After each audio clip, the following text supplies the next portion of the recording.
मुख्यमंत्री हेमंत सोरेन को लेकर के राजनीतिक गलियारों में एक कह सकते हैं कि एक अफवाह माने या फिर एक भ्रम है या फिर क्या सच्चाई है। खनन पट्टे मामले में उनकी सदस्यता पर सवाल उठ रहे हैं। ऐसे में विपक्ष बीजेपी की बात करें तो वो लगातार इसको लेकर के मुखर है, वोकल है और ये ऑलमोस्ट कह चुकी है कि उनकी सदस्यता रद्द हो जाएगी या फिर उनको अपनी सीएम पद से जो है अपनी कुर्सी गंवानी होगी। तरह तरह की बातें सामने आ रही है। कानून क्या कहता है हम ये जानने की कोशिश करेंगे, कानून के अकॉर्डिंग क्या बातें सामने निकल कर आती है। खनन पट्टा मामले में क्या जो जनप्रतिनिधित्व कानून है वो क्या कहता है वो हम जानने की कोशिश करेंगे। हमारे साथ विधायक सरयू राय जी है। सर, सदस्यता रद्द करने की बात की जा रही है सीएम की, आप इसको कैसे देख रहे हैं और कहां तक इस बात में सच्चाई है कि उनकी सदस्यता चली जाएगी? जो लोग विधायक बनते हैं, मंत्री बनते हैं, उनके लिए जनप्रतिनिधित्व अधिनियम में की सेक्शन 9A में है कि डिस्क्वालीफाई हो जाएंगे, अयोग्य हो जाएंगे अगर ये सरकार के साथ किसी तरह का कॉन्ट्रैक्ट में जाते हैं जी। और मेरे सामने है ये, इसको कोई भी पढ़ेगा तो इसमें दो ही चीज़ें लिखी हुई हैं कि for the supply of goods, सरकार को आप कोई सप्लाई कर रहे हैं, या for execution of any work undertaken by that government, उस सरकार का कोई काम आपने किया हो। तो जो लीज है जिसको हेमंत सोरेन ने लिया है वही दोनों के दायरे में नहीं आता है। हालांकि मेरे जैसे व्यक्तियों ने उनको सलाह दी कि आपको लीज नहीं लेना चाहिए, इतनी छोटी लीज है, नहीं लेना चाहिए था। उन्होंने ले लिया, उसको वापस भी कर दिया उन्होंने। इसमें एक और भी शब्द है, a person shall be disqualified if and for so long as. For so long as मैंने जिस अवधि में आप ये कर रहे हैं, तो हेमंत सोरेन की तो अवधि भी ख़त्म हो गई, उन्होंने तो लीज को लौटा दिया है अगर ये माना जाए तब भी। तो सेक्शन 9A को पढ़ने से ये नहीं लगता है कि हेमंत सोरेन का माइनिंग लीज उनकी सदस्यता विधानसभा की खत्म करने के लिए पर्याप्त है। इसके अलावा ये मामला सुप्रीम कोर्ट में भी गया था। सुप्रीम कोर्ट के 3 जजों के बेंच ने इसकी सुनवाई की। करतार सिंह बढ़ाना बनाम हरी सिंह नलवा और अन्य, ये मुकदमा था सुप्रीम कोर्ट में, हरियाणा का मुकदमा है। ये व्यक्ति थे विधायक, इनको 5 माइनिंग लीज थी। अच्छा, इनके नाम के? हाँ, और इसी को लेकर इनके खिलाफ में मुकदमा हुआ था कि इनको अयोग्य साबित करिए जी। और सुप्रीम कोर्ट ने कह दिया कि माइनिंग लीज दायरे में नहीं आता है। ये 2001 का जजमेंट है, सुप्रीम कोर्ट के 3 जजों की बेंच का मामला है। तो जब इन दोनों को साथ में देखेंगे और इसके बाद कोई सुप्रीम कोर्ट ने इस विषय में कोई निर्णय नहीं लिया है, बल्कि पोस्ट ऑफ प्रॉफिट के लिए जरूर सुप्रीम कोर्ट का एक निर्णय आया है कि अभी तक इसको डिफाइन नहीं किया गया, परिभाषित नहीं किया है, परिभाषित किया जाना चाहिए। तब ऐसे मामले उठ रहे हैं तो फिर से केंद्र सरकार को चाहिए कि जनप्रतिनिधित्व अधिनियम में ये वाजिब संशोधन करे। आगे से अगर इतना संक्षेप में लिखा हुआ है डिस्क्वालिफिकेशन फॉर गवर्नमेंट कॉन्ट्रैक्ट्स, तो इसको ज़रा बढ़िया से करे, दे 1 2 3 4 5 इस तरह की जो चीज़ें हैं, अगर ये किसी के द्वारा होगी तो वो व्यक्ति अयोग्य घोषित हो जाएगा संस्था से। मगर फ़िलहाल जो हम लोग सीधे ये पढ़ते हैं जनप्रतिनिधित्व अधिनियम की धारा 9A और उसके साथ इस सुप्रीम कोर्ट के ऑर्डर को पढ़ते हैं, तो इससे साफ जाहिर है कि सदस्यता इनकी इसमें नहीं जानी चाहिए।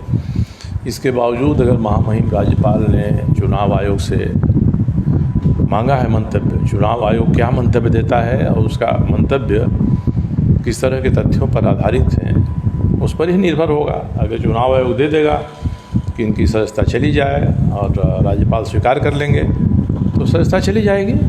फिर इसके आधार पर वो सुप्रीम कोर्ट, हाई कोर्ट जाते रहेंगे।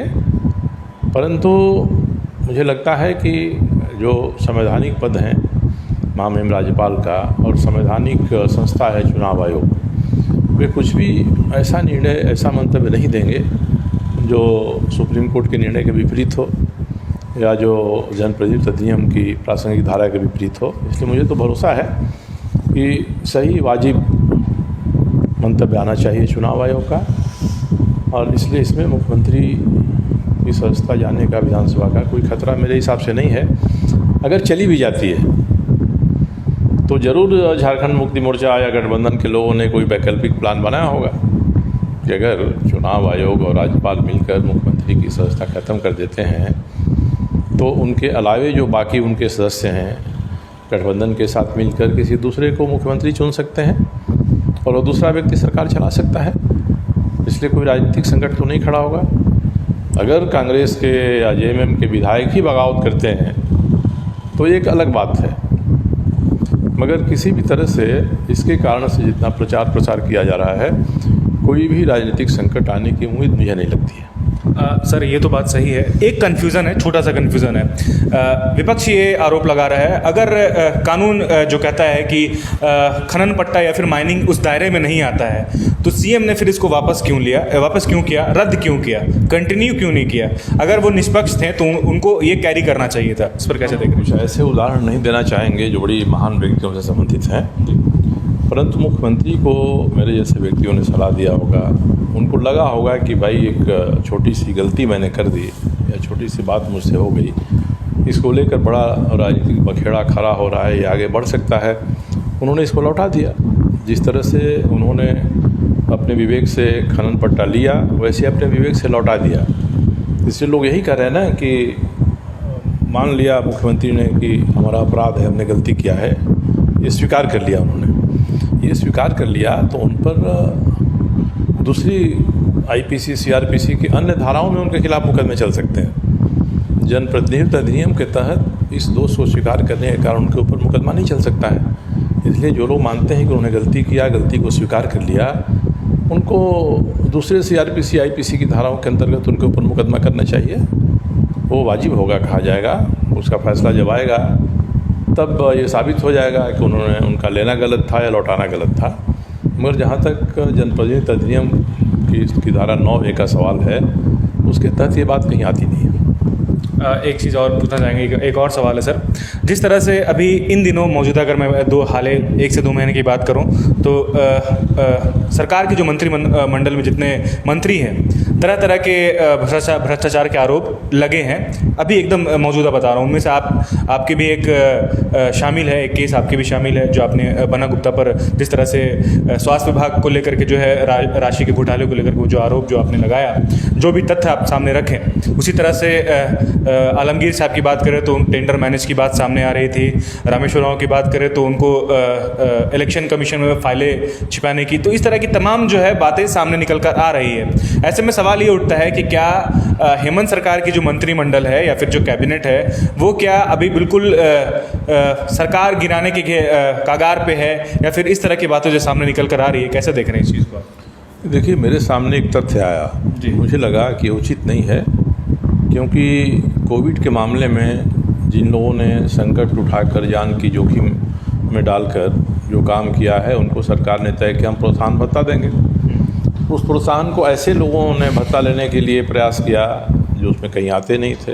मैंने यही एक बात कही है, और मैंने इस बात को, इन दस्तावेज़ों को कोई अपने प्रेस को बुला के नहीं दे दिया है।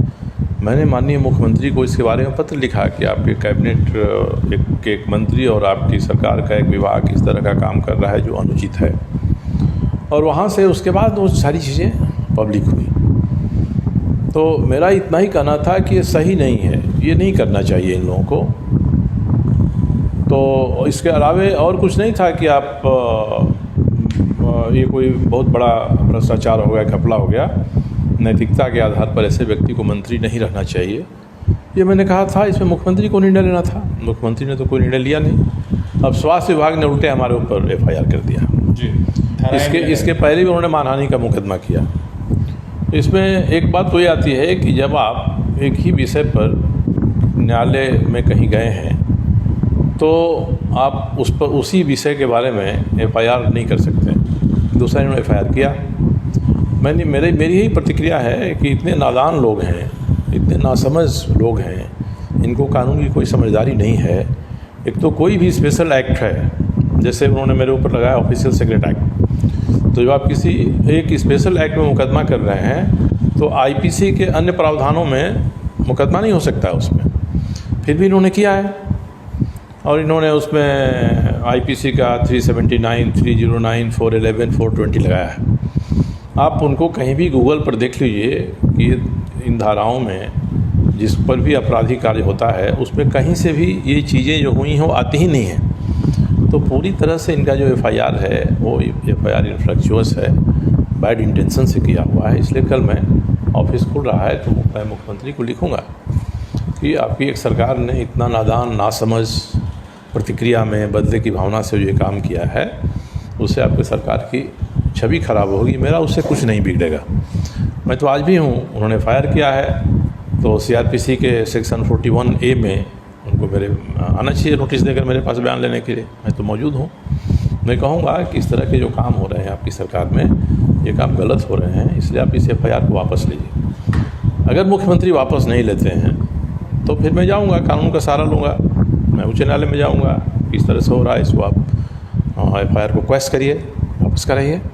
इसलिए मैं तो सरकार के भीतर जो नादानियाँ हो रही हैं, सरकार के भीतर जो गलत कदम उठाए जा रहे हैं, अपने ही निर्णयों के विपरीत काम हो रहे हैं, कैबिनेट ने निर्णय लिया कुछ, विभाग का मंत्री कर रहा है कुछ दूसरा, इस बात को मैंने मुख्यमंत्री के सामने रखा है और कहा है कि ऐसे व्यक्ति को मंत्रिपरिषद में नहीं रहना चाहिए।